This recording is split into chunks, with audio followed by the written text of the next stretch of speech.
નમસ્કાર દર્શક મિત્રો, 2024ની લોકસભાની ચૂંટણી માટે કોંગ્રેસે ગુજરાતમાંથી હજુ 7 ઉમેદવારોના નામ જાહેર કરવાના બાકી છે। ત્યારે કોંગ્રેસે આજે લોકસભા ચૂંટણી માટેના ઉમેદવારોની તેની 12મી યાદી જાહેર કરી છે, જેમાં ગુજરાતમાંથી બાકી રહેતા 7 લોકસભા બેઠકો પૈકી 3 લોકસભા બેઠક પરના ઉમેદવારોના નામની જાહેર કરી છે।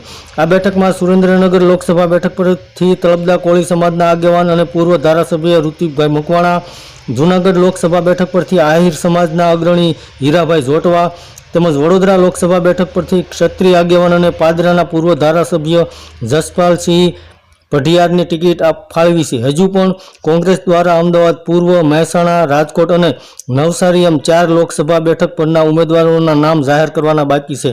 તો આ ઉપરાંત લોકસભા ચૂંટણીની સાથે સાથે યોજાનારી 5 વિધાનસભા બેઠકો પરની પેટા ચૂંટણીના ઉમેદવારોના નામ પણ કોંગ્રેસ દ્વારા જાહેર કરવામાં આવશે। તો હાલમાં ગુજરાતની 3 બેઠકના કોંગ્રેસે ઉમેદવારો જાહેર કર્યા છે। ધન્યવાદ દર્શક મિત્રો।